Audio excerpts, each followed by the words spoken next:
বাজারে এখন প্রচুর ফ্রেশ কড়াইশুঁটি আছে। কড়াইশুঁটি দিয়ে কিন্তু একটা ডিশ আজকে তৈরি করতে চলেছি, সেটা হলো নিমোনা, চিকেন নিমোনা। এখানে ছোলা কড়াইশুঁটি 250 গ্রাম এই গ্রাইন্ডিং জারের মধ্যে দিয়ে দিচ্ছি। একটা পেস্ট তৈরি করে নিচ্ছি। খুব যে একদম প্লেন পেস্ট করেছি তা কিন্তু নয়, একটু হালকা দানা দানা মতো কিন্তু আছে। হোয়াইট অয়েল দিচ্ছি। একটা বড় সাইজের আলু কেটে ছোট ছোট করে কেটে একটু হালকা বয়েল করে নিয়েছি। আলুটাকে একটুখানি ভেজে নিচ্ছি। একটু নুন দিয়ে দিলাম, হলুদ দিয়ে দিলাম, আলুটাকে লাল করে ভেজে নিলাম। তুলে নিচ্ছি। ওই তেলে 1 চামচ ঘি অ্যাড করলাম। প্রথমে একটা বড় এলাচের দানা দিয়ে দিলাম ফোড়নে, একটা দারচিনির টুকরো দিলাম, 2টো লবঙ্গ দিলাম, আর 2টো ছোট এলাচ দিয়ে দিলাম, আর একটা তেজপাতাকে ছিঁড়ে দিয়ে দিলাম।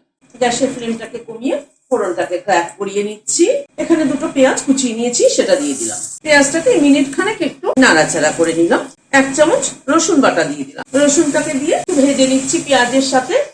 রসুনটাকে একটু নাড়াচাড়া করে নেওয়ার পরে 1 চামচ আদা বাটা দিয়ে দিলাম। আদা বাটাটাকে দিয়েও একটু নাড়াচাড়া করে নিচ্ছি। চিকেনটাকে দিয়ে দিলাম। এখানে 150 গ্রাম চিকেন নিয়েছি।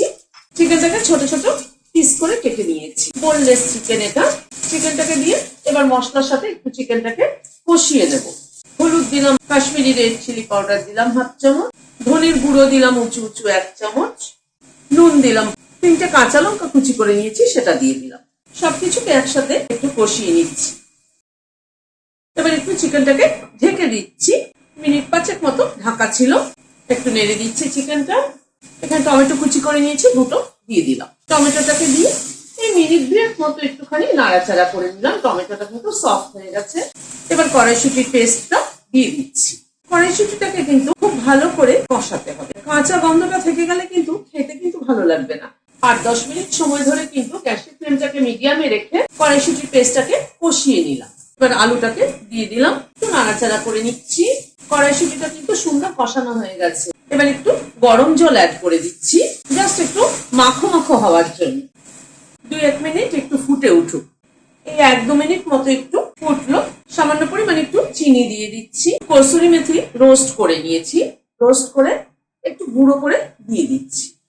কসুরি মেথি সবসময় কিন্তু একটু রোস্ট করে নিলে ফ্লেভারটা ভালো হয়। সবকিছুকে একটু মিশিয়ে দিলাম। সামান্য একটু গরম মশলার গুঁড়ো ছড়িয়ে দিলাম। গ্যাসের ফ্লেমটাকে বন্ধ করে দিচ্ছি, দিয়ে ঢেকে দিচ্ছি স্ট্যান্ডিং টাইম 5 মিনিট।